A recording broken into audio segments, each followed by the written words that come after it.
Jubilee Chin FM in Toronto. Hey, let's have a party. And let's call it Sweet, Sweet Sounds. Enjoy. Hi. The Caribbean Connection, a Toronto tradition on Canada's #1 multicultural radio station, Chin Radio, Toronto.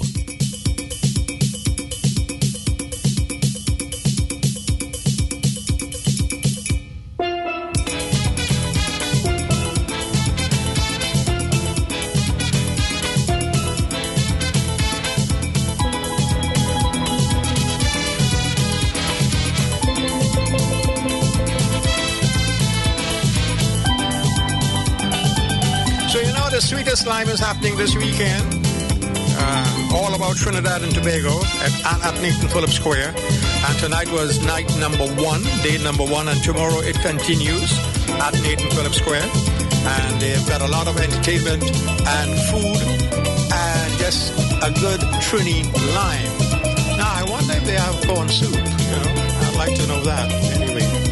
And attending and coming up specifically for this engagement is Mr. Rennie Sipasad Singh, the Deputy Chairman of Trinidad Tourism Limited. And I have Rennie Sipasad Singh on the line. Mr. Sipasad Singh, welcome to the Caribbean Connection. And how are you, sir? And how was the event today? Thank you. Thank you.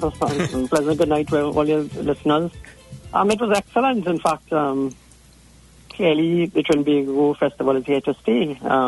We were really happy to participate. It was at a larger venue, it is in Phillips Square. I understand last year it was at Dundas. Mm-hmm. And it was overwhelming. It was well participated. Thousands of persons were there. And we had an exceptional traffic at the Visit Trinidad, #Visit Trinidad booth. So we were quite pleased with today's events.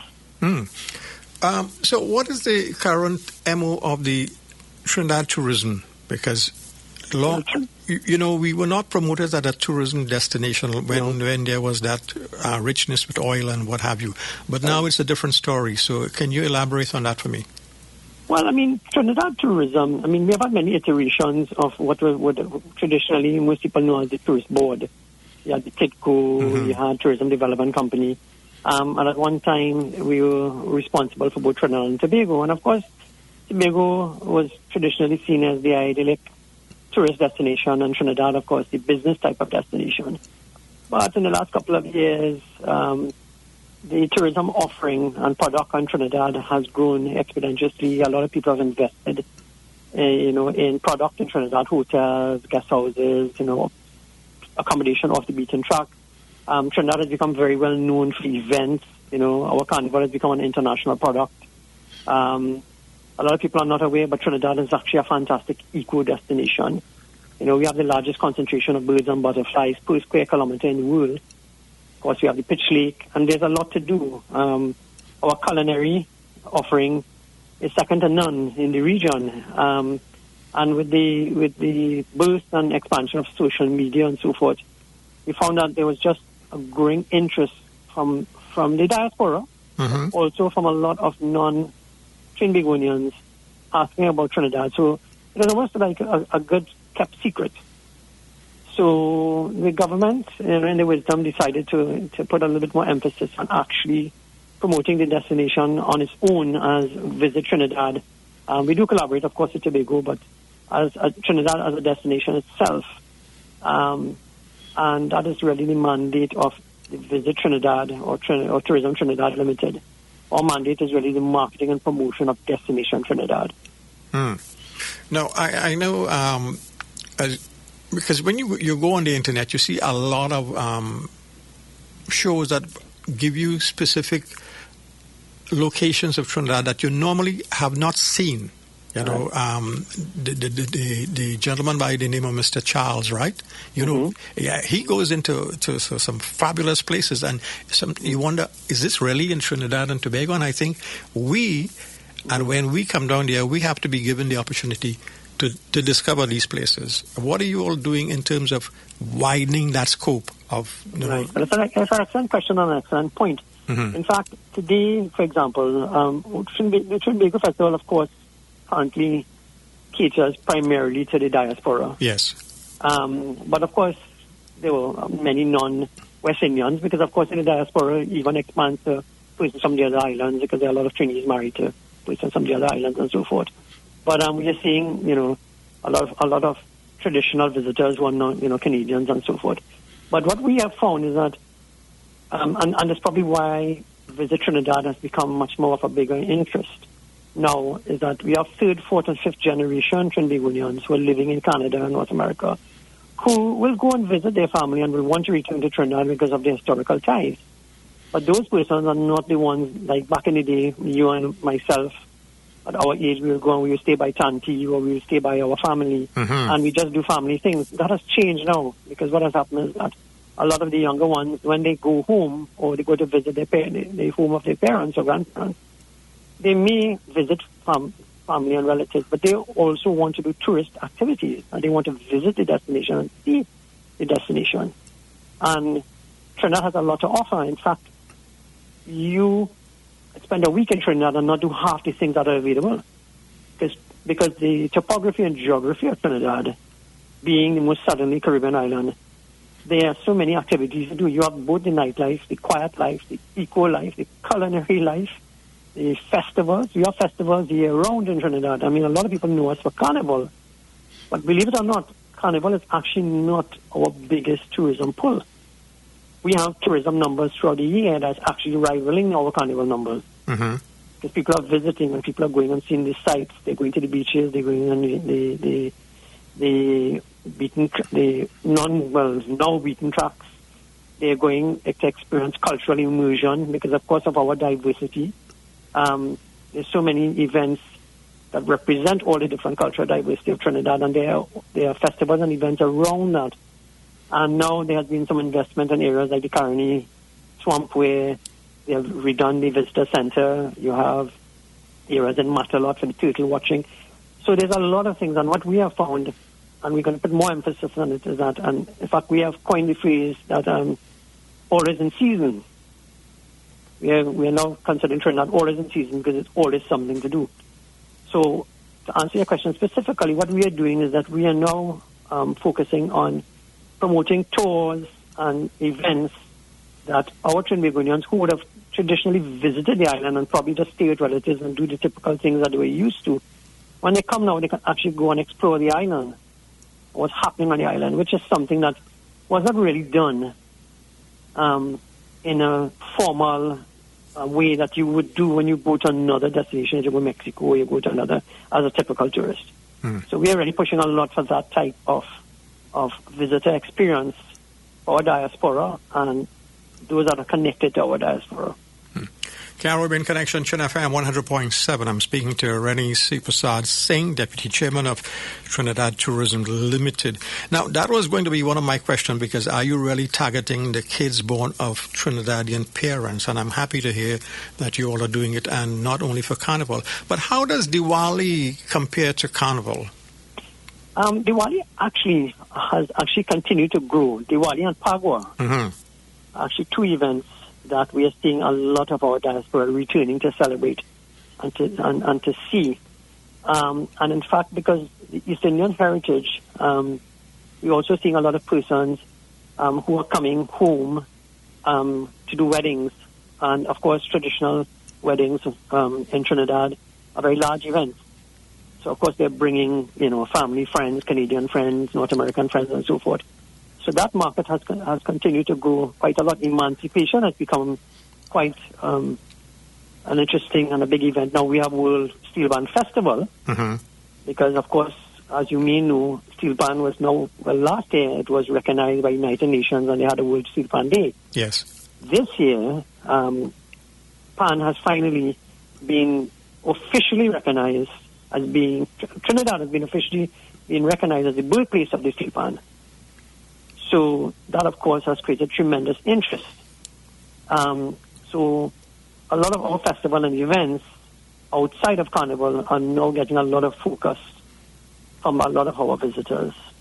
The Christmas season has also become a focus because, as you know, our parang music and a lot of the activity that surrounds Christmas And we're talking about from summer straight through Christmas, because we also have the launch of a lot of the carnival bands. So a lot of people do a little bit of a mix of the carnival and Christmas season, and that has also come in. And then you would have seen that Trinidad has been supporting a lot of the cricket. Yes. So, and there's a large following of cricket fans, not only West Indians, but persons of other countries, India and even Canada, of course, has a lot of cricket fans. And that, of course, has also created another interest of persons traveling down to the island and spending extra time. And because there was a lot of sports facilities built, particularly in Central, you have the aquatic center, cycling velodrome, and so forth. Brian Lara Academy, we are seeing a lot of interest from sports groups coming to train in Trinidad, because, of course, the weather and the seasons, of course, are different to what you have here. So that's creating a lot of year-round activity as opposed to just carnival-focused activity. Of course, we love the carnival and we encourage persons to come for carnival, but there's a lot to do outside of it. Right. What about the steel pan theaters, the pan yards, and what is being done in terms of to encourage your visitors to visit the pan yards, and how are the pan orchestras utilized in this aspect, like, right, presenting shows, and tourists can visit the pan yards and get a close-up of the orchestras? Well, there's been a lot of investment in infrastructural development of the pan yards, and what we have been doing, the pan yard crawl. The visitors that are coming, in fact, it has become very popular because Trinidad has seen a growth in the cruise ship arrivals. This year was a very good, a bumper year. And what we're doing is that even within the Port of Spain, cruise ship visitors are having an opportunity to go and visit several pan yards and experience not only viewing but also participation, and also there's an emphasis on pushing for persons to also see the making of pan. In fact, at the Trinbago event, we have Mitco, the company that is dealing with the steel pan manufacturing, is actually represented at Trinbago Fest. And they are highlighting the steel pan and, your ability to order a steel pan that is made and everything that goes with it. So there's a lot more emphasis being done on pan, because it really has now become a global instrument. Yes. So there are pan yard calls. People can visit pan yards and can actually experience. And the government has recently announced the development of the Pan Trinbago headquarters in Port of Spain itself on Ryson Road, in combination with Tourism Trinidad and the Ministry of Tourism being housed in one area. And there will be a creation of a steel pan museum as well. I was going to mention that indeed. Now, I don't want to put a damper on what is happening and what you all are doing, but crime is a problem in Trinidad and Tobago. I am heading down there next week. I have certain qualms about getting out at night. What do you say to me coming home? Well, I would advise any visitor. I mean, safety is no state secret that crime is a concern. In fact, the crime itself has become an issue even within the region. But Trinidad, of course, what I would give any visitor, and particularly even a returning resident like yourself who's visiting, that one, common sense approach must always be applied. The areas that are generally deemed to be hotspots, as we use the words, you identify those, and of course you stay away from those areas. And common sense advice is the same thing. You don't flash. You travel with your group. You don't necessarily stay out late. Now, Trinidad is very well known for its nightlife. So obviously, if you're going to go to the nightclubs and you're going to do the Peter Avenue and those things, we have had many concerns about those particular commonly traveled areas. But there are certainly areas that you would want to avoid, as in many destinations. And that's really the advice I would give anyone. Certainly, precautions should be had. It is a concern, for sure. But, I mean, not so much that it has impacted significantly negatively on our visitor arrivals, because our visitor arrivals actually continue to increase. But and we are doing our best to manage where persons go and how we treat with any particular incidents. Very good. All right. I want to thank you very much for speaking to us tonight, and we look forward to speaking to you again. And how can one get more information on this? Can you give us your website? Yes, well, visit Trinidad Tobago, visit Trinidad.com site, of course, is where people can go on the web. But, of course, if you do the hashtag Visit Trinidad, as all the young persons do now, you can certainly follow us on our Instagram page, and you can get more direct information. I would also encourage persons who are there tomorrow, in Trinbago in particular, to please come and scan our QR code. We are giving away things like T-shirts and bandanas and cups and so forth. We just ask you to fill out a questionnaire so we can capture some data from you. And, of course, you will be able to access a lot of our information because, of course, we're in the electronic age. So this is what will be taking place tomorrow at Nathan Phillips Square. Visit your booth, and there's a possibility of getting a nice T-shirt and finding out more about Trinidad and Tobago. Yeah. T-shirts go fast, so come early. But the response has been very good, hasn't it? It has been excellent. It's been excellent.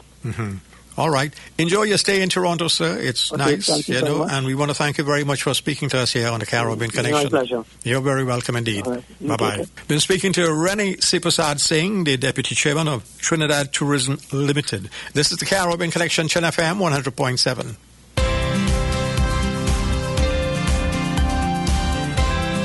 Chin Radio on 100.7 FM. All proceeds